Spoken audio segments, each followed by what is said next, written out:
Roy Cooper announced this morning the state has hit a major milestone for Medicaid expansion. 500,000 people who didn't have health care coverage before are now signed up under Medicaid. WRAL Capitol Bureau Chief Laura Leslie joins us live from downtown Raleigh with what this means for the state. Laura. You know, it's only been 7 months since Medicaid expansion was enacted. And, you know, among states that have done this, reaching 500,000 people in that amount of time is a record. Governor Roy Cooper and Health Secretary Cody Kinsley today credited that to people on the ground in communities who they say made that happen. The state did have a bit of a head start in Medicaid enrollment.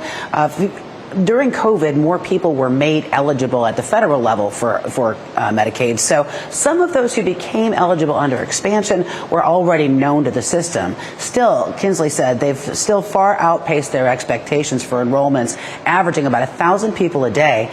And those people are getting care quickly. Kinsley said they've already filled 1.9 million prescriptions for those new enrollees. And we look at the prescriptions. And the ones that we see getting filled the most are for chronic conditions, for seizures, and for asthma.